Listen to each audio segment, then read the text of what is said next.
Hello, this is Pat with Petruska Papers.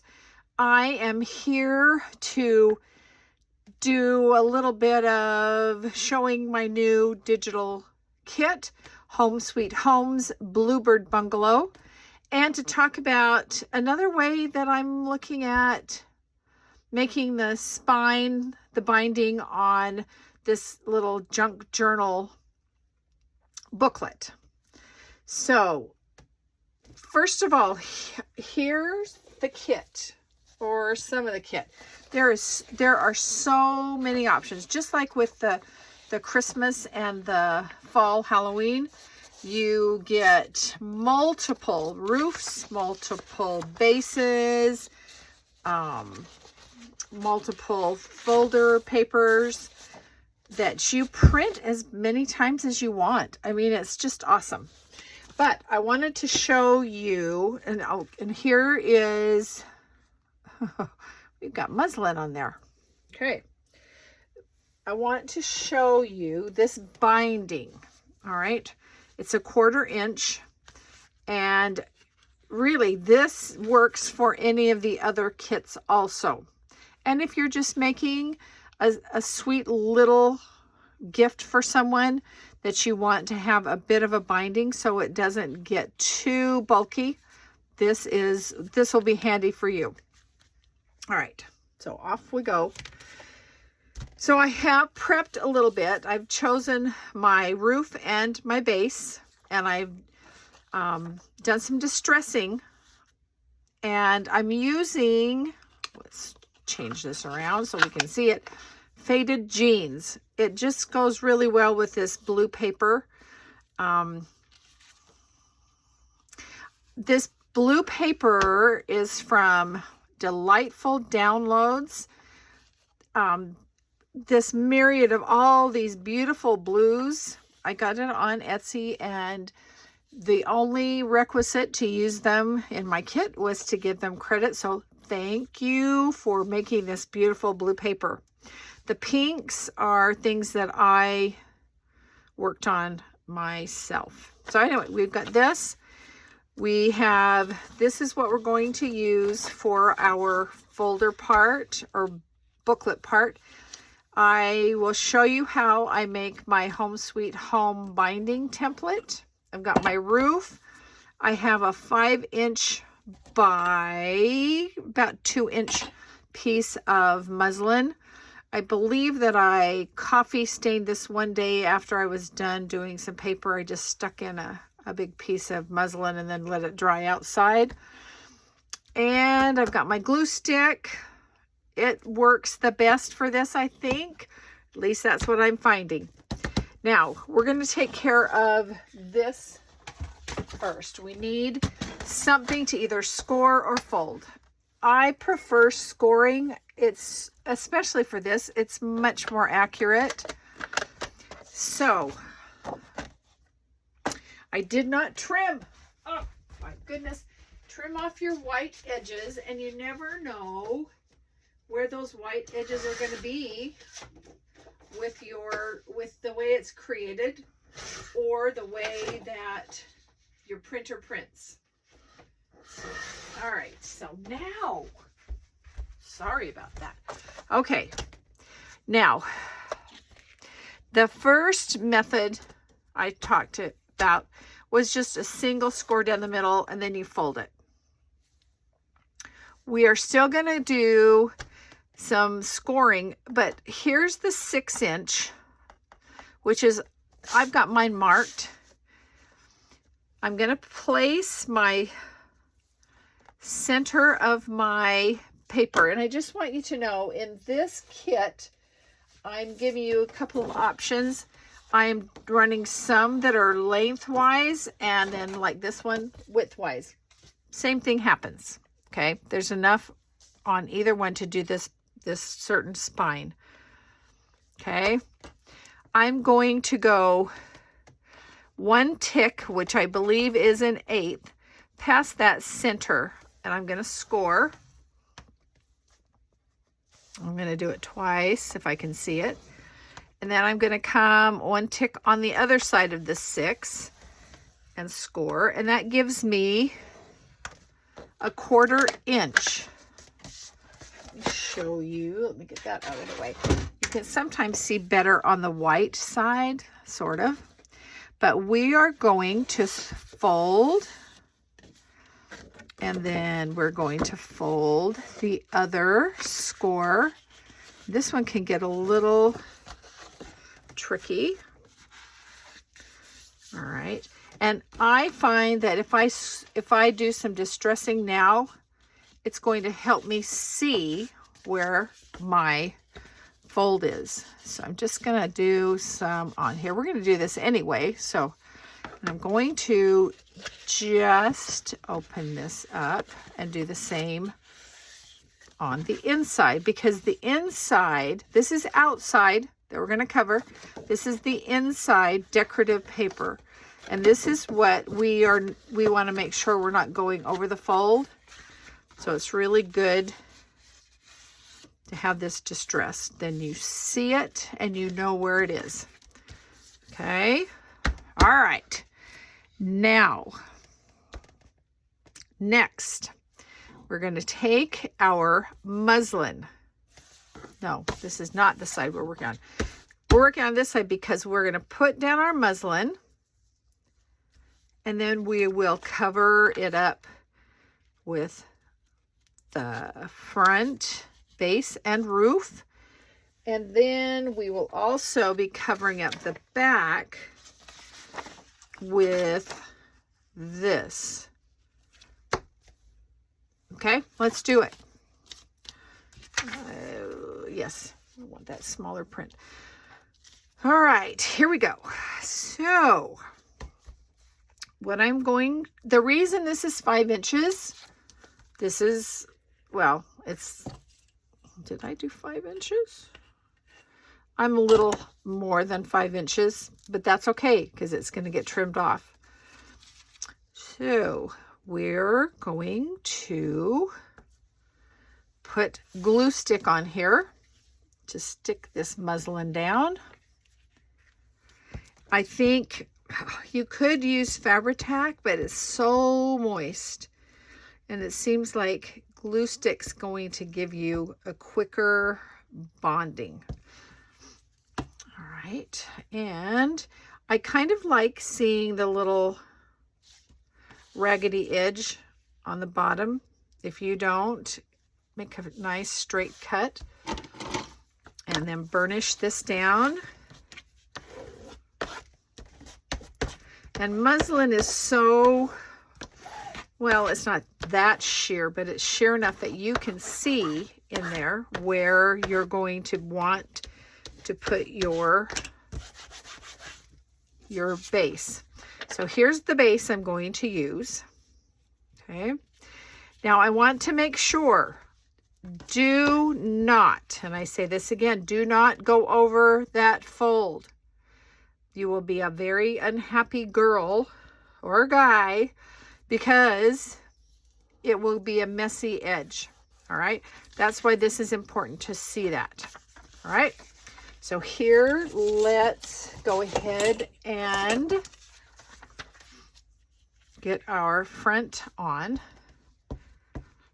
And every time I make one of these, I mean, honestly, and I'm not just saying this, I am just so happy making it because there are so many options. It's not just, okay, this is what you have to use. You can use so many things. Plus, if you wanted to go rogue, use some of your own paper that you might have in your stash. All right, so I have got that glued on right up to there. I am going to be distressing it. So that's going to all, I mean, right now it's like, Pat, it's muslin colored. Well, it won't be when we get done. As you can see, it turns blue. Magic. All right, now let's get the roof on this place. And make sure when you're doing your roofs, they're not an equilateral triangle. I say that like I know what I'm talking about. But if you try to put it that way, it's not right. That way is not right. there's a little bit wider, and it's going to match up with the width of your base. All right, let's get this on a place that there's not glue. All right, making sure we get the corners. No one likes a peeling up corner. All right, get back over there. And I like to overlap my, I just said that and did it wrong. I love to overlap my roof just a bit. Let's get you up there. Okay. Keep hiding my bone folder.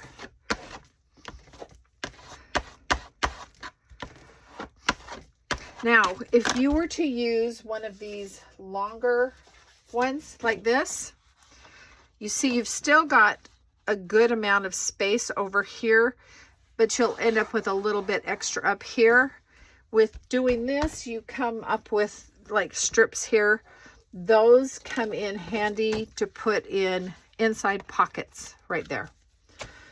All right, let's turn this over and do some. All right, now we're going to put the back on. And I thought I trimmed everybody. We'll just trim that white off there. And we'll trim this white off here. Not that I need to up there, but down here. Let's give you a little bit more glue. It probably doesn't matter since we're going to sandwich you in. Okay. I'm going to put this on right. And remember, we don't want to go over that distressed fold. Okay, so we're going to go right. I'm going to cut this down just a hair up here so that I'm not wobbling around so much. All right, here we go. Let's get the glue on this.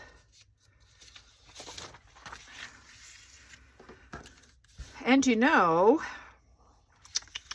it's almost easier to just put the glue on here. Now we know we're going up this far, we might as well just cover this with glue. We don't have to go all the way over to the side. Okay, and I'm going right up to that crease.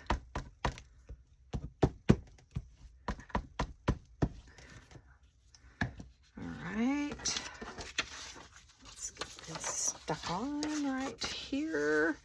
Matching up this bottom corner up along that outside of that fold, not on it, not inside it.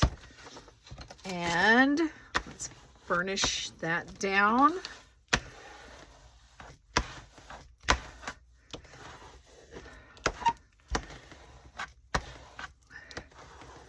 And do a little bit on the back side also.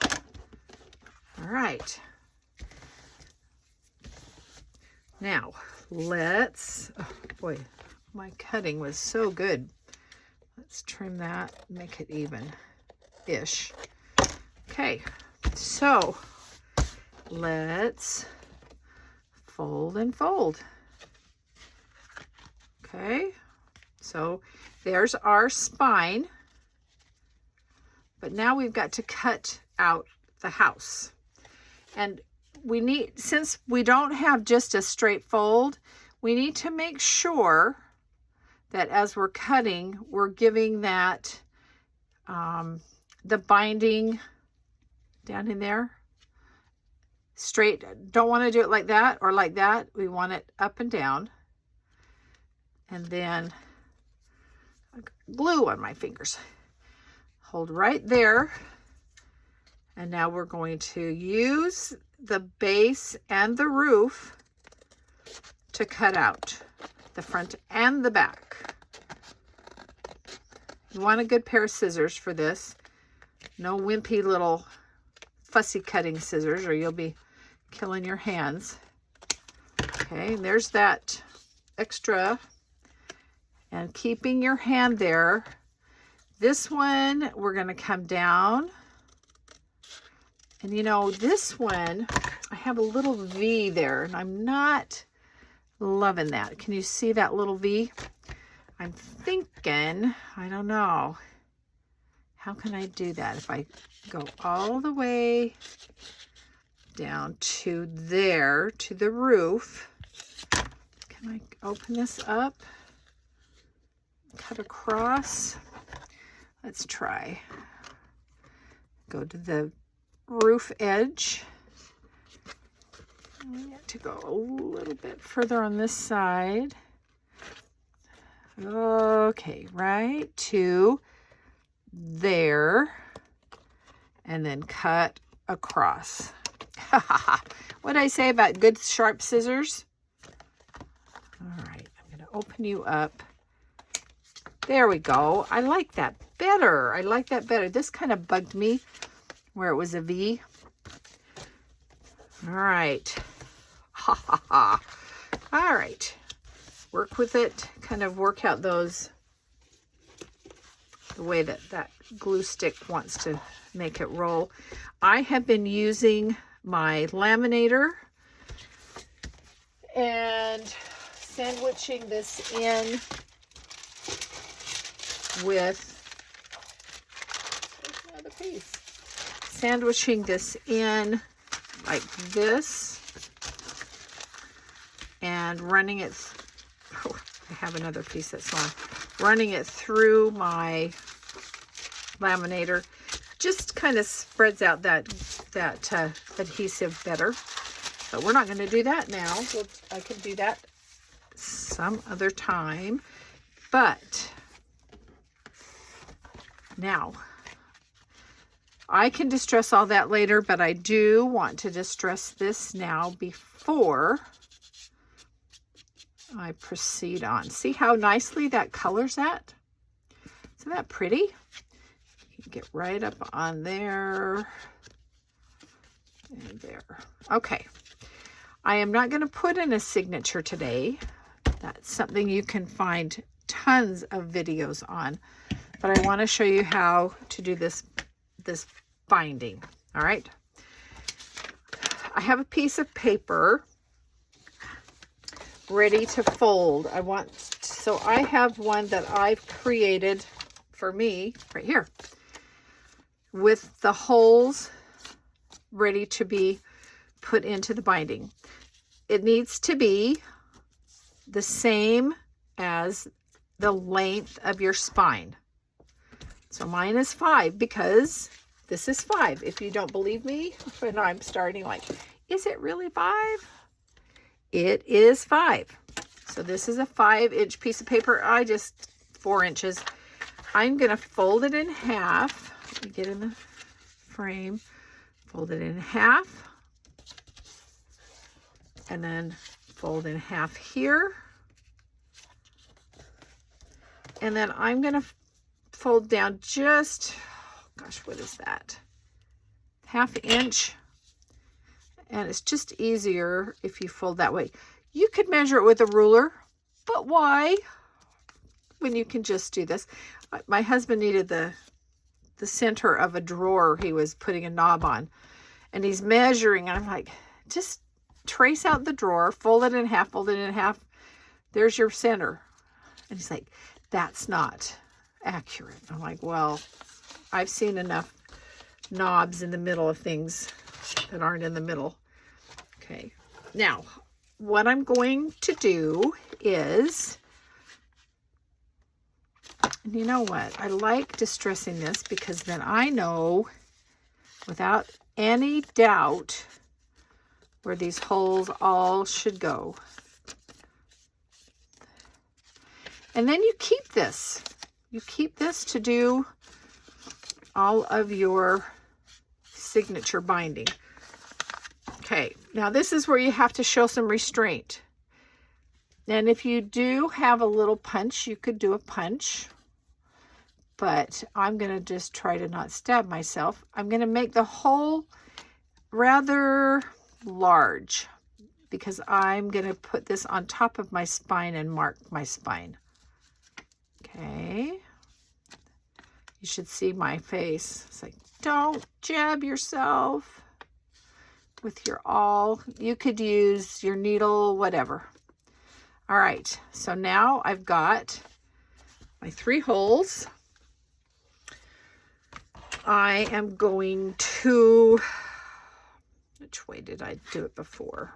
I think I did it. No, this way is easier. You can see it.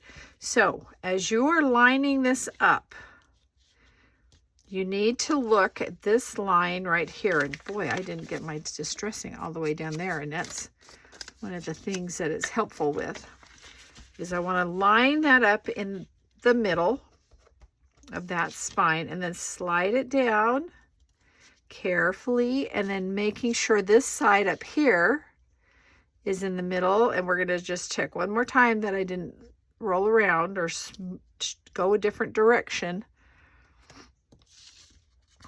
Okay, does that look good? Yeah. All right. So I'm going to take my pencil that's gone AWOL, and I'm going to make my holes, the guide for my holes, and we're going to see if they reveal. Oh, look at that. Lovely. And now, using your awl again, carefully going through the muslin and the cardstock folder base. So I'm not going in as far as I did on that paper guide. Oh, you have to just be careful. Just as soon as you feel that, and don't just jab or you're going to end up with a huge hole. Okay, and then one more over here. Okay. If you hear me scream,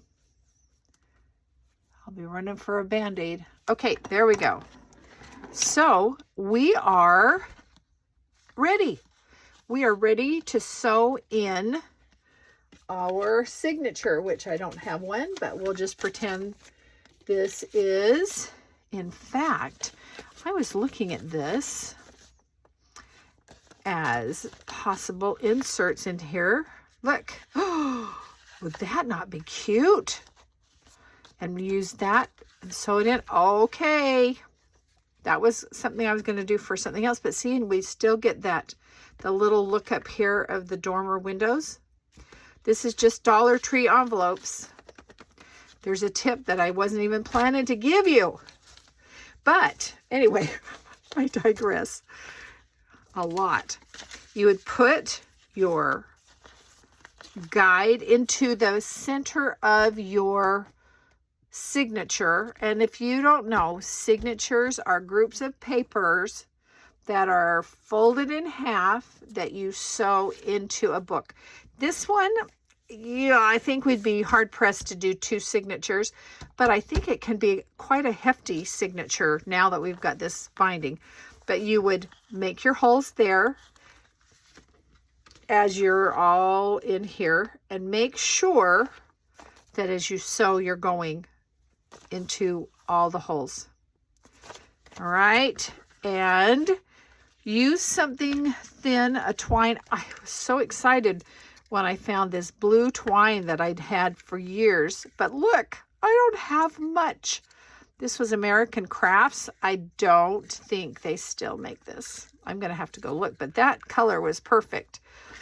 But you will have a nice spine that's got room to grow.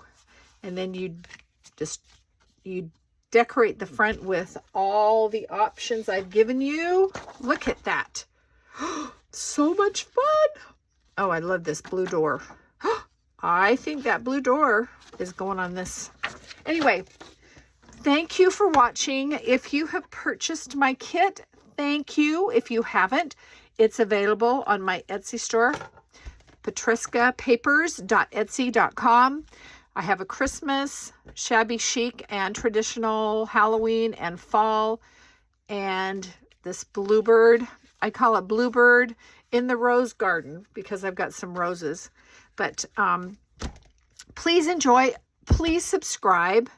Give me a thumbs up. It really does help me. And give me a comment. And I'll tell you, they're addictive. I'm sorry, but you'll love it. Hey, take care. See you later. Bye-bye.